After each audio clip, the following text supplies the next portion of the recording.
সুপ্রিয় শিক্ষার্থী বন্ধুরা, আরও একবার স্বাগতম।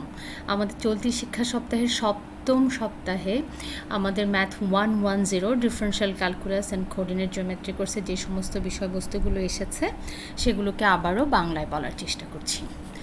তাহলে চলো দেখি এই সপ্তাহে আমরা কোন কোন জিনিসগুলো জানার চেষ্টা করেছিলাম। আমাদের যে বিষয়বস্তুগুলো চলতি সপ্তম সপ্তাহে এসেছে সেগুলো হলো extreme values for multivariable function, অর্থাৎ একাধিক স্বাধীন চলকযুক্ত ফাংশনের চূড়ান্ত মান। এর আগে আমরা একটা স্বাধীন চলকযুক্ত ফাংশনের চূড়ান্ত মান সম্পর্কে জেনেছি, এখন আমরা জানব একাধিক স্বাধীন চলকযুক্ত ফাংশনের চূড়ান্ত মান। তারপর এসেছে Taylor series expansion for multivariable function, অর্থাৎ একাধিক স্বাধীন চলকযুক্ত ফাংশনের জন্য টেইলর সিরিজ এক্সপানশন। তাহলে দেখা যাক, সবার আগে শুরুতে জেনে নেই যে extreme values of a multivariable function আসলে কি, আমরা কিভাবে তাকে সংজ্ঞায়িত করেছি। তাহলে ধরা যাক, আমাদের আলোচনার সুবিধার জন্যে আমরা এখানটাতে মাল্টিভেরিয়েবল ফাংশনের ক্ষেত্রে সবসময়ই প্রায় দুটো স্বাধীন চলকযুক্ত ফাংশন নিয়ে কথা বলবো।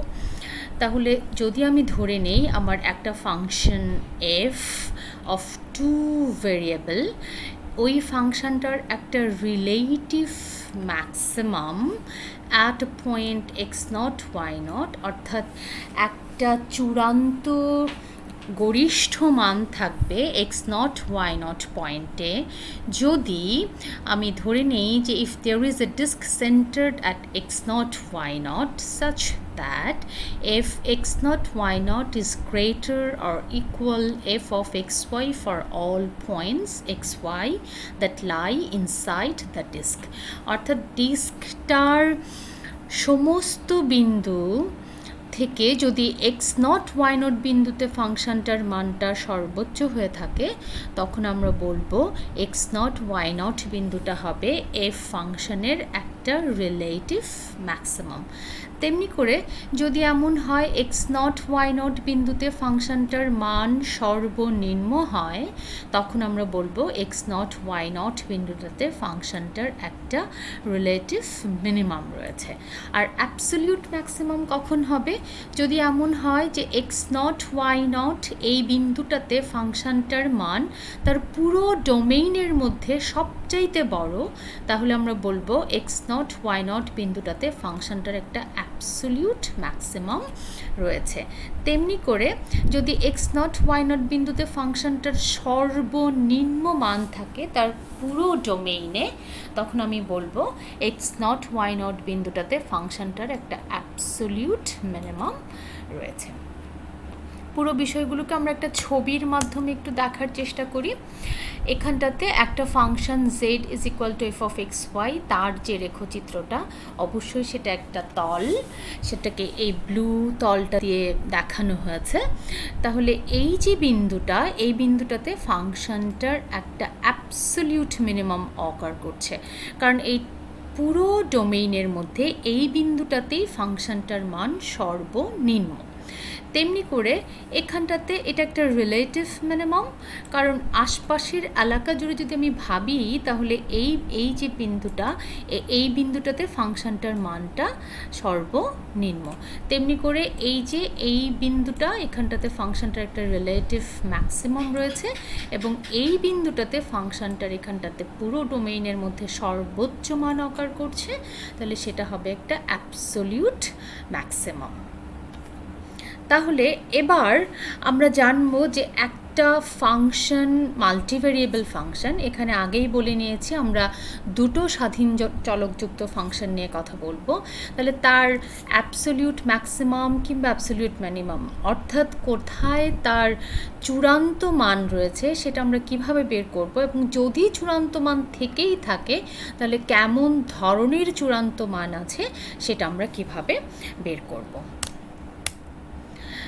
তাহলে আমরা, তোমাদের মনে আছে নিশ্চয়ই, আমরা যখন একটা স্বাধীন চলকযুক্ত ফাংশন নিয়ে কথা বলেছিলাম তখন আমরা দেখেছি যে একটা ফাংশনের এক্সট্রিম ভ্যালু কিংবা চূড়ান্ত মান থাকে সেই ফাংশনটার কোনো ক্রিটিক্যাল পয়েন্টে, অর্থাৎ কোনো একটা বিন্দু যদি একটা ফাংশনের চূড়ান্ত মান দেয়, তাহলে সেই বিন্দুটা অবশ্যই এই ফাংশনটার একটা ক্রিটিক্যাল পয়েন্ট হয়।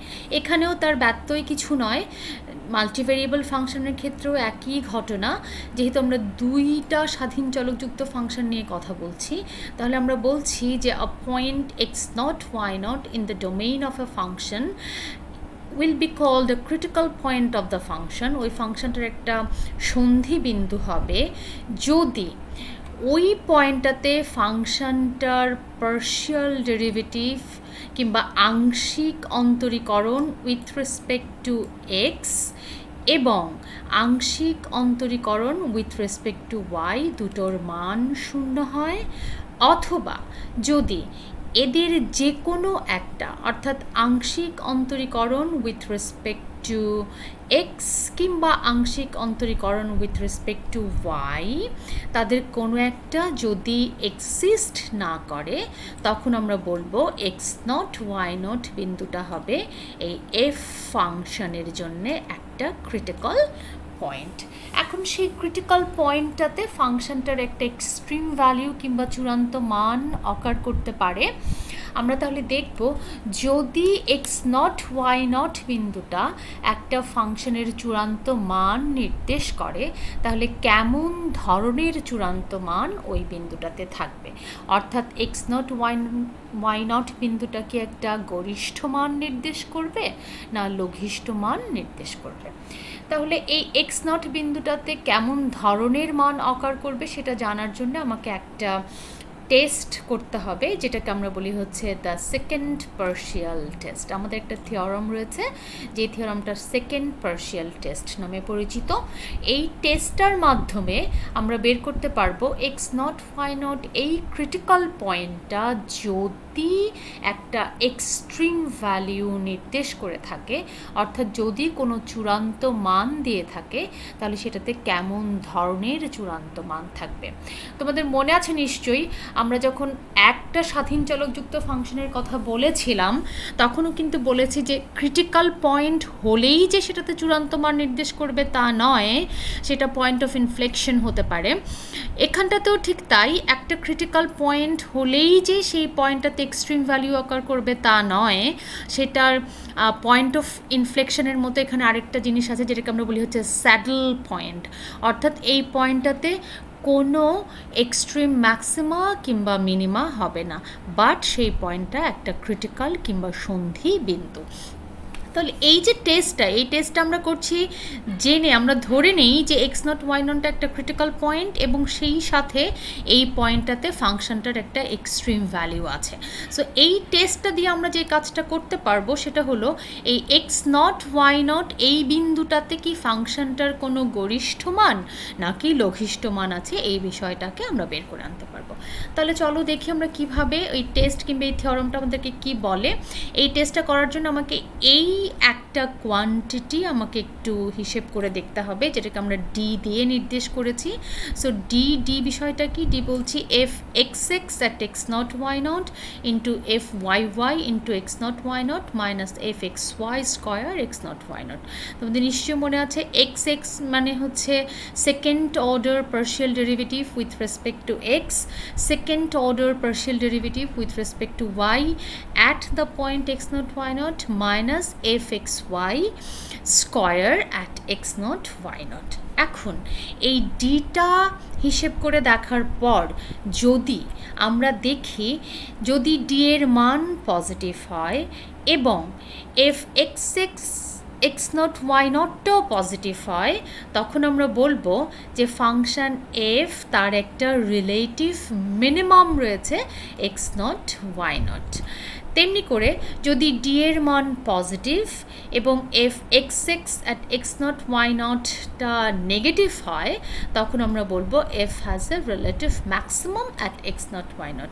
মনে করে দেখো, সিঙ্গেল ভেরিয়েবল ফাংশন কিংবা একটা স্বাধীন চলকযুক্ত ফাংশনের জন্য কিন্তু সেকেন্ড ডেরিভেটিভ টেস্টে আমরা একই কাজ করেছিলাম। আমরা বলেছিলাম যে সেকেন্ড অর্ডার ডেরিভেটিভ যদি x0 পয়েন্টে নেগেটিভ হয় তখন সেটা রিলেটিভ ম্যাক্সিমাম দেয়, এবং সেকেন্ড অর্ডার ডেরিভেটিভ যদি এক্স নট পয়েন্টে পজিটিভ হয় তাহলে সেটা রিলেটিভ মিনিমাম দেয়। তো এখানেও ঠিক তাই, যদি এফ অফ এক্স নট যদি নেগেটিভ হয় তাহলে সেটা রিলেটিভ ম্যাক্সিমাম, আর যদি সেটা পজিটিভ হয় সেটা রিলেটিভ মিনিমাম। আর যদি ডি এর মান নেগেটিভ হয়ে যায় তখন আমরা বলবো f has a saddle point. Saddle পয়েন্টটা হচ্ছে ওই পয়েন্ট অফ ইনফ্লেকশনের similar for the multivariable function, অর্থাৎ এখানটাতে neither maxima nor minima occur করে, but x naught Y naught একটা ক্রিটিক্যাল পয়েন্ট। আর যদি ডি এর মান 0 হয়ে যায় তখন আমরা কোনো কনক্লুশন ড্র করতে পারবো না, অর্থাৎ আমরা জানতে পারবো না যে এক্স নট ওয়াই নট বিন্দুটাতে কি রিলেটিভ ম্যাক্সিমা রয়েছে না রিলেটিভ মিনিমা রয়েছে। এর পরের বিষয়টা Taylor series expansion for multivariable function. আমাদেরকে একটু মনে করতে হবে সিঙ্গেল ভ্যারিয়েবল ফাংশন কিংবা একটা স্বাধীন চলকযুক্ত ফাংশনের টেইলর সিরিজকে আমরা কীভাবে ডিফাইন করেছিলাম। নিশ্চয়ই মনে আছে, আমরা বলেছিলাম এফ অফ এক্স যদি এক্স নট পয়েন্টের রেসপেক্টে যদি আমরা টেইলর সিরিজ এক্সপানশন করি তাহলে সেটা কেমন হয়, F of x that is equal two K is equal two 0 to infinite some constant or coefficient into x minus x naught এর পাওয়ার, হায়ার পাওয়ার, অর্থাৎ আমরা একটা ইনফাইনাইট সিরিজ প্রকাশ করতে পেরেছিলাম। তেমনি করে এখন আমরা যদি ফাংশনটা, আমাদের ফাংশন এখন দুটো স্বাধীন চলকযুক্ত ফাংশন রয়েছে, চলকের ফাংশন, অর্থাৎ w is equal to F of X Y. এখন এই ফাংশনটার যদি partial derivative with respect to X এবং উইথ রেসপেক্ট টু ওয়াই যে কোনো অর্ডারের আমরা ক্যালকুলেট করতে পারি এবং সেগুলো যদি কন্টিনিউয়াস হয় তাহলে আমরা এই ফাংশনটাকে একটা বিন্দু এ বি এর রেসপেক্টে যদি টেইলর সিরিজ এক্সপানশন করি তাহলে আমরা যেটা পাবো সেটা হবে ঠিক এরকম একটা ফর্ম। অর্থাৎ এখানেও একটা কোএফিশিয়েন্ট রয়েছে সি এন এম, তারপরে X minus A to the power N, Y minus B to the power, oh sorry এখানটাতে হবে M, unfortunately sorry, this will be Y minus B to the power M, my apology for this wrong. Anyway, so আমি আবার বলছি, এখানে হবে C N M X minus A to the power N, Y minus B to the power M. যাই হোক, আমাদের মূল বিষয়বস্তু হলো এই যে কোএফিশিয়েন্ট সি এন এম, সেটা বলতে আমরা কি বুঝি কিংবা কিভাবে আমরা ক্যালকুলেট করব। যেখানটাতে আমরা বলছি সি এন এম সেটা হচ্ছে 1/n factorial m factorial, then partial derivative of the order n plus mf delta xn delta ym at the point a b। তাহলে আমরা যদি এটাকে একটু এক্সপান্ড করে দেখি এটা, তাহলে আমি কি পাই, এফ অফ এক্স ওয়াই প্রথমে অবশ্যই একটা কনস্ট্যান্ট সি নট নট, অর্থাৎ এই ফাংশনটার মান at the point A B, কারণ 0তম derivative, then first order partial derivative with respect to x and first order partial derivative with respect to y, অর্থাৎ এইটুকু পর্যন্ত ফাংশনটার লিনিয়ার অ্যাপ্রক্সিমেশন। দেন আমি যদি কোয়াড্রেটিক টার্ম নিতে চাই তারপরে second order partial derivative with respect to x, then first order partial derivative with respect to x and first order partial derivative with respect to y, অর্থাৎ fxy, then second order partial derivative with respect to y। দেন আমি যদি third order পর্যন্ত, অর্থাৎ এতটুকু হচ্ছে আমার quadratic approximation, আরও higher অর্ডারে যদি যাই অর্থাৎ থার্ড অর্ডার পর্যন্ত যদি যেতে চাই তাহলে সেটা কেমন হবে, c three naught x minus a cube plus c two one and লাভ লাভ। খেয়াল করে দেখো এই সি টু ওয়ান যখন সেকেন্ড অর্ডার তার জন্য আমরা তিনটা টার্ম পাচ্ছি, c two zero, c one one and C zero two, and যখন আমি থার্ড অর্ডারে যাচ্ছি তখন আমি চারটে টার্ম পাচ্ছি, C three zero, C two one, C one two and C zero three. তাহলে তেমনি করে আমি যদি ফোর্থ অর্ডারে যাই আমি সেখানে পাঁচটা অর্ডার পাবো, পাঁচটা টার্ম পাবো, অর্থাৎ C four zero, three one, C one three, C two two and C zero four. আমি অবশ্যই বিষয়টাকে এভাবে মনে রাখি যে constant term then first order derivative, তাহলে এককে আমরা সাজাতে পারি 1 0 অ্যান্ড 0 1, সেকেন্ড অর্ডার 2, তাহলে 2কে আমি সাজাতে পারি 2 0 1 1 অ্যান্ড 0 2, 3 দেন 3 0 2 1 1 2 0 3।